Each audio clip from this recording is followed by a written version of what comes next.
तो दर्शक बंधु सुभद्रा योजना रिलेटेड गोटे नुआ अपडेट आसी तो से विषय में आपको ये वीडियो रे जनइबी। जदि वीडियोटी भल लगे वीडियो गोटे लाइक करदे। तो ये देखिपे यहाँ हूँ धरित्री ई पेपर।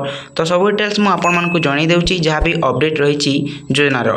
तो 24 रे नुआ आवेदनकारी को मिल सुभद्रा टंका देखिपे यही मास 24 तारिख रे सुभद्रा टंका मिलवा जाऊँगी।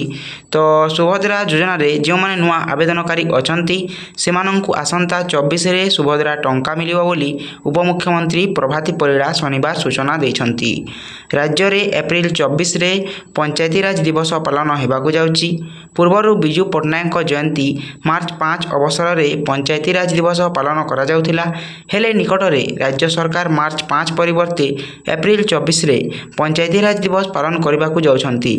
एही दिन पुरी ठारे टंका प्रदान करा जिवो बोली सूचना दिया जाउची।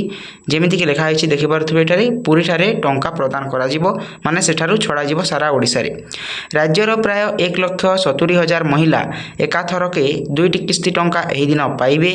जो माने नुआ आवेदन करिसंती सेमानंकु एही टंका दिया जिवो। प्रभाती आहुरी कहिसंती सुभद्रा को सहयोग करबा पई सर्वे करा जिवो।